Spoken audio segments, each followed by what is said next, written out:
This plant is Pittosporum tenuifolium. It is a tall, dense, finely textured shrub I use a lot for screening when I have a need for something taller in a fairly narrow space.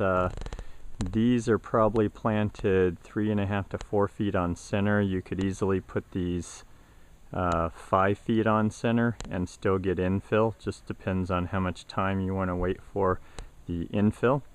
Height wise, you're looking at a plant that is about 11 or 12 feet tall, and these will reach 15 feet tall without much trouble.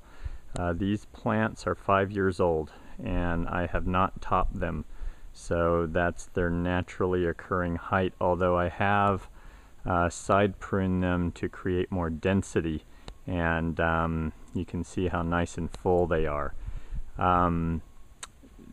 So I use these a lot as a screening plant, as I mentioned, and on the other side is the pool area. These are solar panels, so I was creating a visual fence of sorts between my use area and my utility space, and I think they're really good for that. Also, if you've got neighbors that you want to screen, but you don't really need the full size of a tree, these are a good alternative for that type of a use. These are very long lived. I've seen these 20-30 years old looking the same as what you see now, so I like the longevity of these. Also, they reached 6 to 7 feet within a year and a half from 5-gallon containers, so they're quick to give you the screening you need. All I would say is that as they mature, it's good to prune those, and maybe look at the pruning video on ideas about how to create that density that you see here. So actually, here's a variety of this called Irene Patterson, and you see these interesting variegated leaves. So the new tips are very similar. This is just a variety of Pittosporum tenuifolium, and but it's known for this whitish variegation you see right here. And next to this is Pittosporum Silver Magic, and has beautiful variegated foliage. And test grew this one here, same height as tenuifolium, but has a very interesting foliage and very wispy.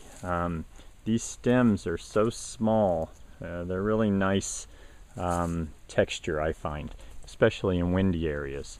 So here's the foliage for Pittosporum tenuifolium, and what's interesting too is they have these black stems. I've always thought that was nice, a little point of interest for this plant that other green shrubs don't have.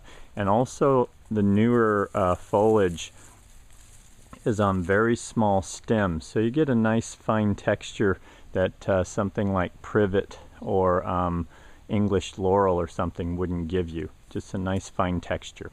Also makes it prunable in a way that it doesn't look as cut up as something with a larger leaf. So that's Pittosporum tenuifolium, very reliable, easy to grow plant. They are drought tolerant, and most of these Pittosporum varieties, the deer will leave those alone. So once established, definitely drought tolerant. I've seen these growing in the corner of yards where they were getting no water and they were doing just fine.